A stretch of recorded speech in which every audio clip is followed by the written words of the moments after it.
uppercut, uppercut, sonic boom! Well, hello there, humans, hippies, earthlings, whoever you are, wherever you are, whatever you're doing, and whoever you're lucky enough indeed to be doing it too. Welcome back to channel. I'm Bushka, and today we are going to make you a better player. If you want to know how to read the circle, if you want to know how to make good decisions so that you win chicken dinners, that's what this video is all about. So let's get straight to it. One of the things I'm going to show you today is this thing here, the circle. You can see, I'm going to do a little circle here. That is the circle, and this is obviously us, right in the smack dang middle of it. Now that's good, that's where you want to be all the time. That influences the way I play the game tremendously. I'm happy to sit in a compound and just poke my head out at people if I'm inside the circle. Defending a compound is a great way to win games.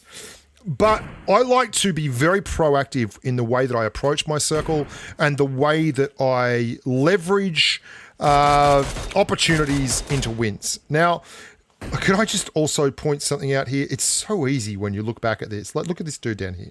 I had no idea he was there. Look at that. There's a dude there. I never saw him. Just bloody typical. So what I want you to see is that the circle has changed. Okay, so the circle has changed. We are now, there's the circle there. We're outside the circle.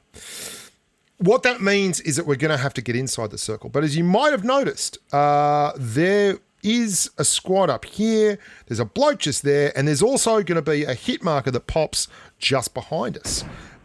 You'll see on the screen in just a second. So there's a full squad up there that is inside the circle and is on ridges and a long bloody way away. And then someone is shooting at us from deep southeast, which is the compound about 75, 105. I don't believe that's the guy that I saw down at that tree. And then you're going to hear in just a second a hit marker to my right, which in fact there, just there, which means this is untenable.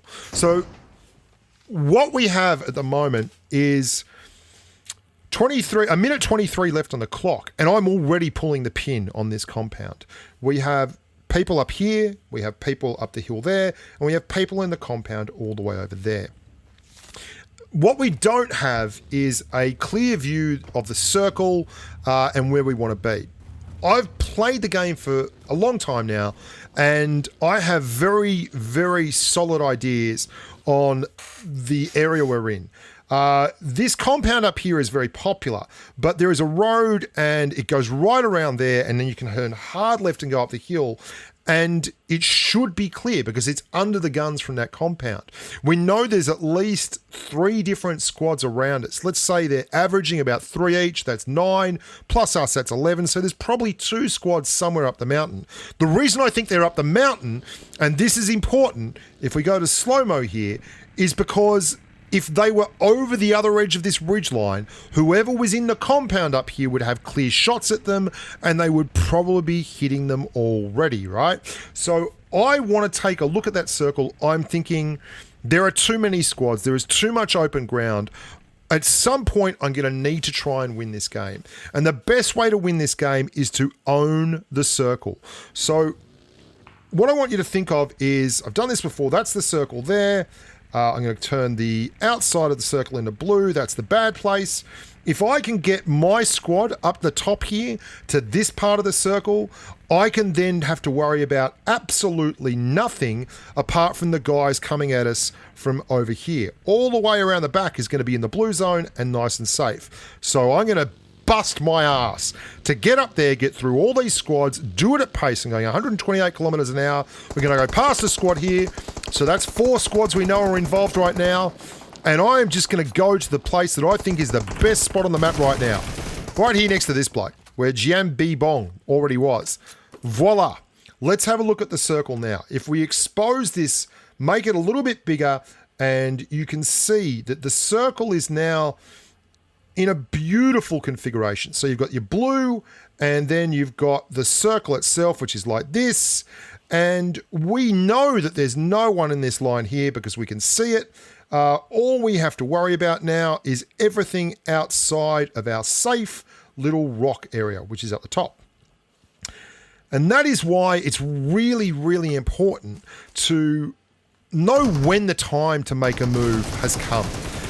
Especially in these areas like this, when you know the ground and you understand it, you can you can feel that there is a space that you've been successful in before. And that's exactly how I felt when I was in that compound that was outside the circle just then. And the route that I went was, however, not direct.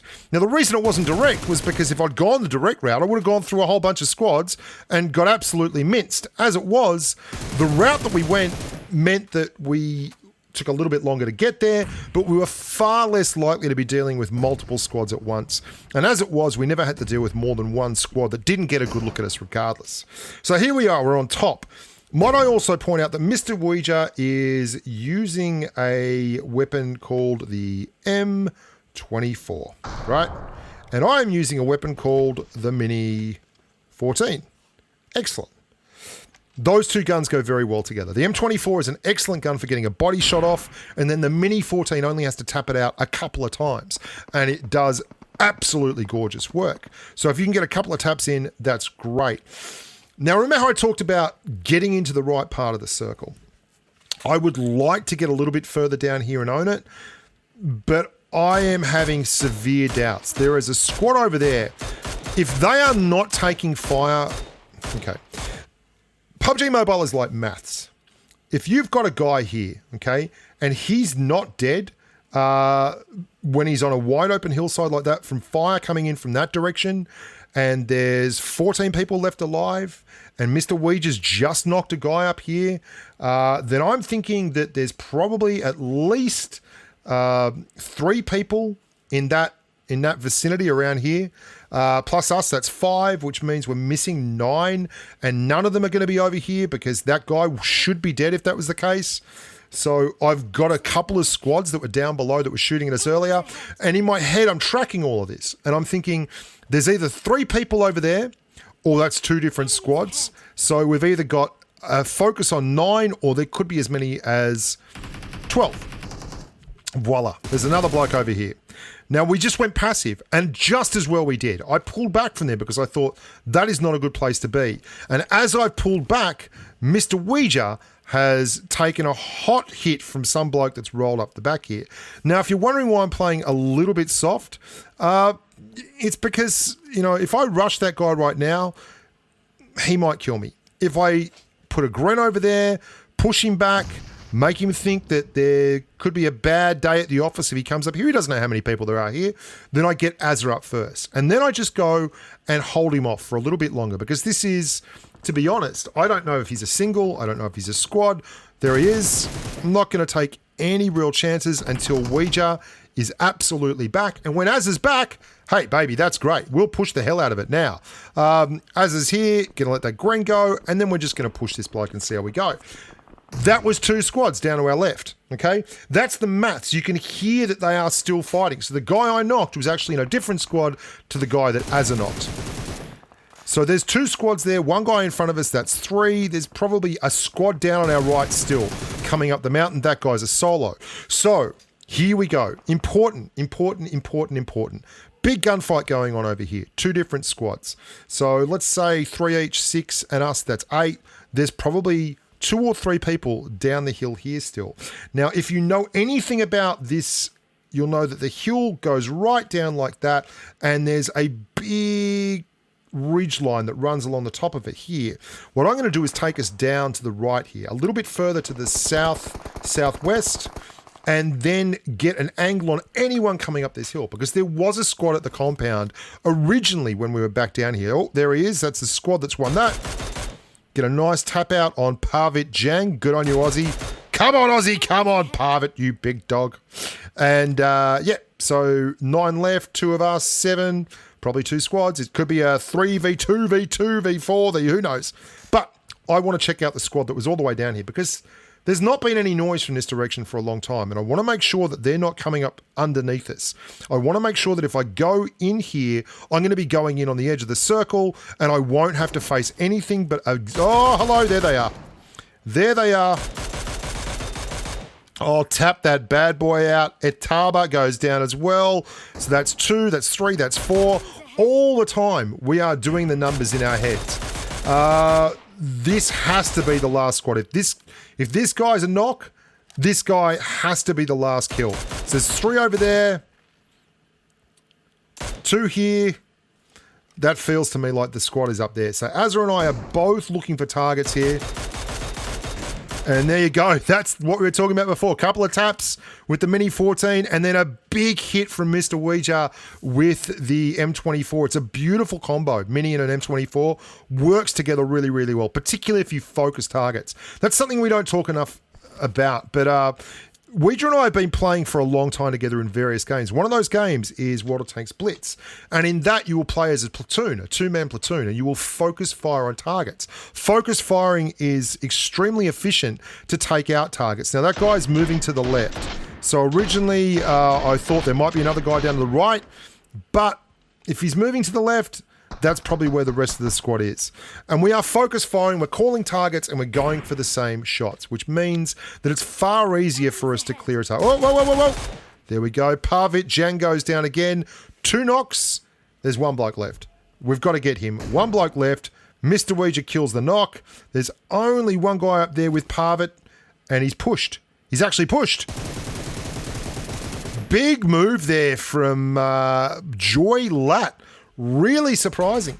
I didn't think he'd actually push up there with his mates knocked behind, but it wasn't a bad move because if we go back here and we have a look, the circle was coming up. He was never going to get those guys up and actually get up. So he did the right thing here. I really think this was a good move by the guy who went over the top of the mountain.